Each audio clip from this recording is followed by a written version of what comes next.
attorney Laura Anthony, founding partner of Legal and Compliance, a full-service corporate securities and business transactions law firm. For today's Lawcast, I will be discussing a Super 8K. A Super 8K is an industry term used for a Form 8K filed under Item 2.01 for the completion of a transaction and Item 5.06 of Form 8K to report a change in shell status. Where a company completes a transaction, such as a reverse merger, business acquisition, or asset acquisition, which has the effect of causing it to cease being a shell company, it must file an 8K under items 2.01 and 5.06 within 4 business days of the closing. The 8K requires that the company file the information that would be required if the company were filing a Form 10 registration statement, including audited financial statements.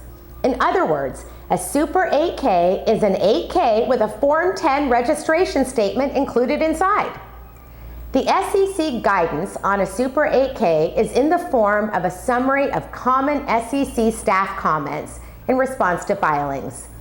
The SEC stresses filers to make sure to provide the necessary disclosures required by items 2.01, 5.01, and 9.01, which I'll describe, and to be sure to fully support the conclusion that they are no longer a shell company, including a discussion of current and future business operations and how a company generates or intends to generate revenue. Item 2.01 requires disclosure of information regarding the transaction itself. The SEC guidance reminds companies that an asset acquisition can result in a company no longer being a shell company in the same way that a business acquisition can, and thus require a Super 8K filing within 4 days.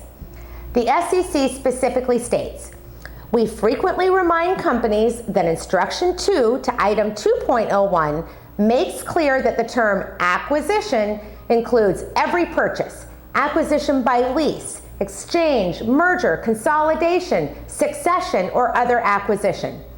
Moreover, when a company's reverse merger includes an asset acquisition as well, the asset acquisition portion of the transaction requires full disclosure as if it were a standalone transaction." Item 5.01 requires disclosures regarding a change of control. The SEC frequently reminds filers that they must include all the disclosures required by this item, including information on the new control persons, and, as required in a Form 10, full biographical and bad actor disclosures must be included. Item 9.01 is the financial statements and exhibits section in the Form 8K. The SEC frequently reminds filers that they must include historical financial statements of the acquired private operating business or assets. In particular, the Super 8K must include 2 years of audited financial statements and unaudited reviewed stub periods to date and pro forma financials. Along with all the information required in a Form 10, a Super 8K must include all the exhibits required to be filed with a Form 10. As always, details determine diligence, so along with all the information required in a Form 10, a Super 8K must include all the exhibits required to be filed with a Form 10. Finally, although an 8K usually does not allow for incorporation by reference, the instructions for a Super 8K specifically allow for incorporation by reference to other filings that contain disclosure or information that must be included in that Super 8K.